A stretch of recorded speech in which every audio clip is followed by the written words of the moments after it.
Hello everyone. आज मैं हिंदी की पाठ्यपुस्तक वसंत भाग 3 के चैप्टर नंबर 9 को पढ़ाने वाली हूँ। तो चैप्टर का नेम है जहाँ पहिया है, मतलब ये का रिपोर्टाज है। तो चलिए शुरू करते हैं। पुडुकोट्टई तमिलनाडु में साइकिल चलाना एक सामाजिक आंदोलन है। कुछ अजीब सी बात है ना, लेकिन चौंकने की बात नहीं है। पुडुकोट्टई जिले की हजारों नवसाक्षर ग्रामीण महिलाओं के लिए अब यह आम बात है। अपने पिछड़ेपन पर लात मारने, अपना विरोध व्यक्त करने और उन जंजीरों को तोड़ने का उनमें वे जकड़े हुए हैं। कोई ना कोई तरीका लोग निकाल ही लेते हैं। कभी कभी ये तरीके अजीबो गरीब होते हैं। मतलब इसमें जो पुडुकोट्टई ज़िला है जो कि तमिलनाडु में है, पुडुकोट्टई ज़िले में साइकिल चलाना एक सामाजिक आंदोलन बन गया था। यह सुनकर थोड़ा अजीब लगता है, लेकिन लेखक कहता है कि यह बात अजीब लग सकती है, लेकिन इस पर हैरान होने की कोई ज़रूरत नहीं है। पुडुकोट्टई ज़िले की हज़ारों ग्रामीण महिलाएं जो अभी भी साक्षर हुई हैं, उनके लिए साइकिल चलाना एक सामान्य बात हो गई थी। और जब लोग पिछड़ेपन से बाहर निकलना चाहते थे, तो अपना विरोध दर्ज कराना चाहते थे और उन बंधनों को तोड़ना चाहते जिसमें वो फंसे हुए थे, तो वे कोई ना कोई तरीका ढूंढ ही लेते थे। और लेखक कहते हैं कि जब कई बार ये तरीके सुनने में थोड़े अजीब लग सकते हैं, तो जैसे कि इस मामले में साइकिल चलाना एक आंदोलन सा बन गया था। और इसमें आगे क्या दिया हुआ है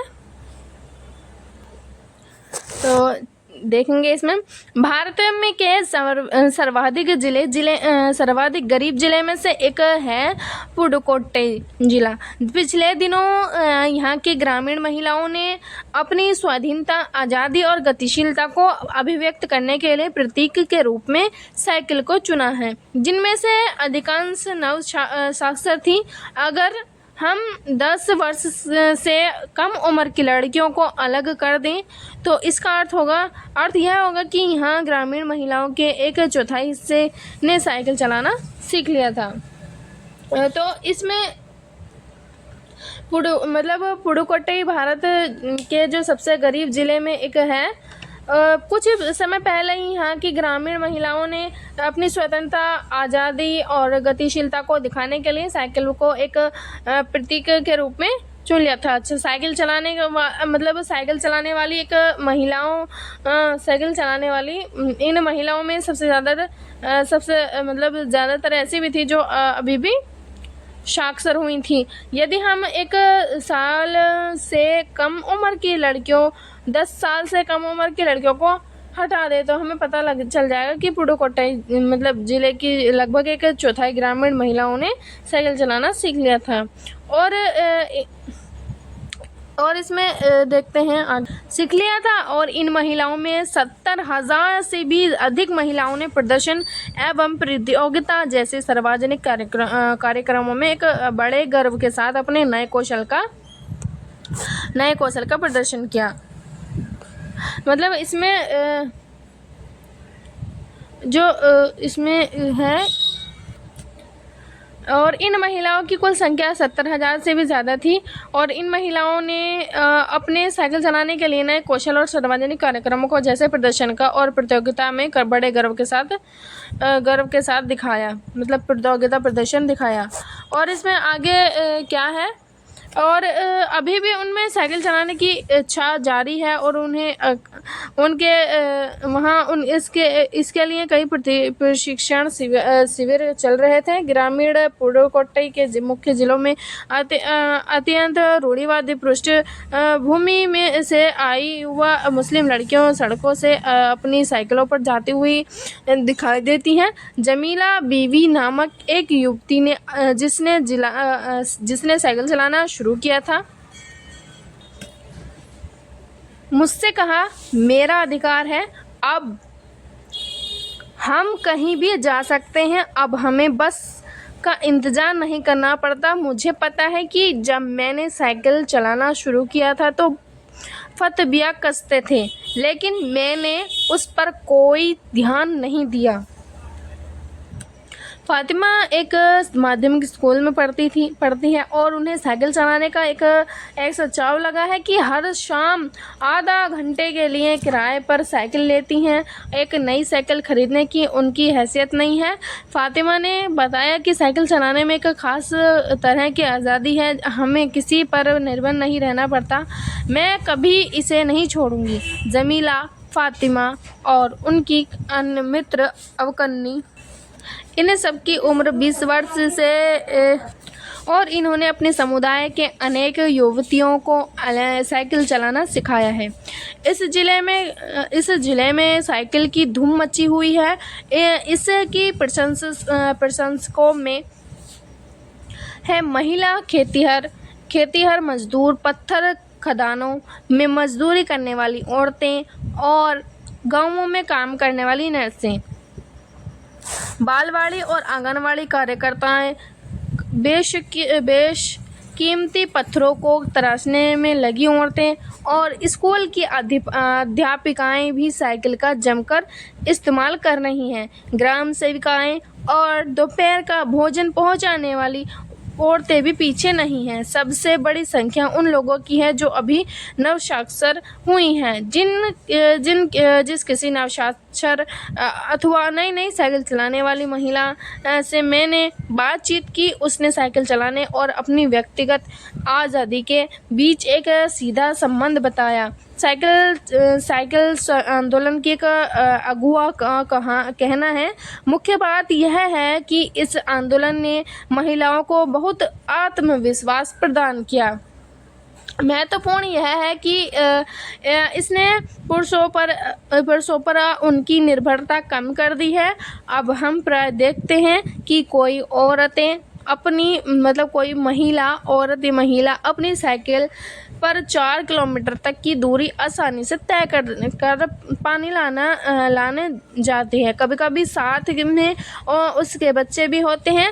यहाँ तक कि साइकिल से दूसरे स्थानों से सामान ढोने की व्यवस्था भी खुद ही की जा सकती है। लेकिन यकीन मानिए, जब इन्होंने साइकिल चलाना शुरू किया तो इन पर लोगों ने जमकर प्रहार किए, जिसे इन्हें झेलना पड़ा। गंदी टिप्पणियां की गईं, लेकिन धीरे धीरे साइकिल चलाने को सामाजिक स्वीकृति मिली, इसलिए महिलाओं ने इसे अपना लिया। साइकिल प्रशिक्षण शिविर देखना एक असाधारण अनुभव है।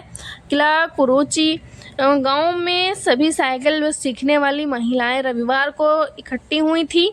साइकिल चलाने के आंदोलन के समर्थन में ऐसे आवेग देखकर कोई भी हैरान हुए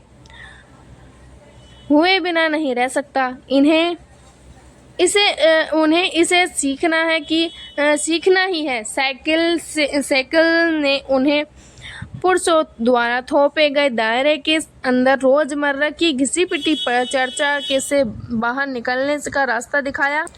ये नव साइकिल चालक गाने भी गाती हैं। उन गानों में साइकिल चलाने को प्रोत्साहन दिया गया है, जिनमें से एक गाने की पंक्ति का भाव है। तो गाना यह है, ओ बहिना आ सीखे साइकिल, घूमे समय के पहिए संग। जिन्होंने साइकिल चलाने का प्रशिक्षण मिल चुका है, उनमें से बहुत बड़ी संख्या में साइकिल सीख ली चूँकि महिलाएं अभी नई साइकिल सीखने वाली महिलाओं को भरपूर सहयोग देती है। उनमें यहाँ न केवल सिखाने की इच्छा दिखाई देती है, बल्कि उनके बीच यह उत्साह भी दिखाई देता है कि सभी महिलाओं को साइकिल चलाना सीखना चाहिए। 1992 में अंतर्राष्ट्रीय महिला दिवस के बाद अब यह जिला कभी भी पहले जैसा नहीं हो सकता। हैंडल पर झंडियाँ लगाए, घंटियाँ बजाते हुए साइकिल पर सवार 1500 महिलाओं ने पुडुकोट्टई में तूफान ला दिया। महिलाओं की साइकिल चलाने की इस तैयारी ने यहाँ रहने वालों को हक्का बक्का कर दिया। इस सारे मामले पर पुरुषों की क्या राय थी? इसके पक्ष में आर साइकिल्स के मिलने मालिक को तो रहना ही था।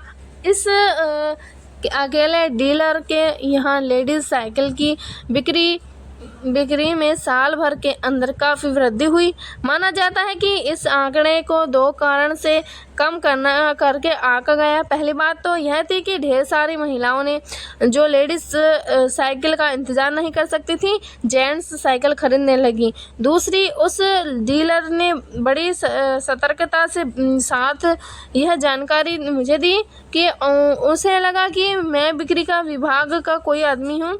खुदमी अन्ना मलाई की चिलचिलाती धूप में एक अद्भुत दृश्य की तरह पत्थर के खदानों में दौड़ती भागती 22 वर्षीय मनोरमनी को लोगों ने साइकिल सिखलाते देखा। उसने मुझे बताया, हमारा इलाका बहुत मुख्य शहर से कटा हुआ है, जहाँ जो साइकिल चलाना जानते हैं उनकी गतिशीलता बढ़ जाती है। साइकिल चलाने की बहुत निश्चित आर्थिक निहितार्थ थे। इससे आय में वृद्धि हुई और यहाँ की कुछ महिलाएं अगल बगल के गांवों में कृषि संबंधी अथवा अन्य उत्पाद बेच आती हैं। साइकिल की वजह से बसों के इंतजार में व्यय होने वाला उनका समय बच जाता है। खराब परिवहन व्यवस्था वाले स्थानों के लिए तो यहाँ बहुत महत्वपूर्ण है। दूसरे, इससे इन्हें यहाँ इतना समय मिल जाता है कि ये अपने सामान बेचने पर ज़्यादा ध्यान केंद्रित कर पाती हैं।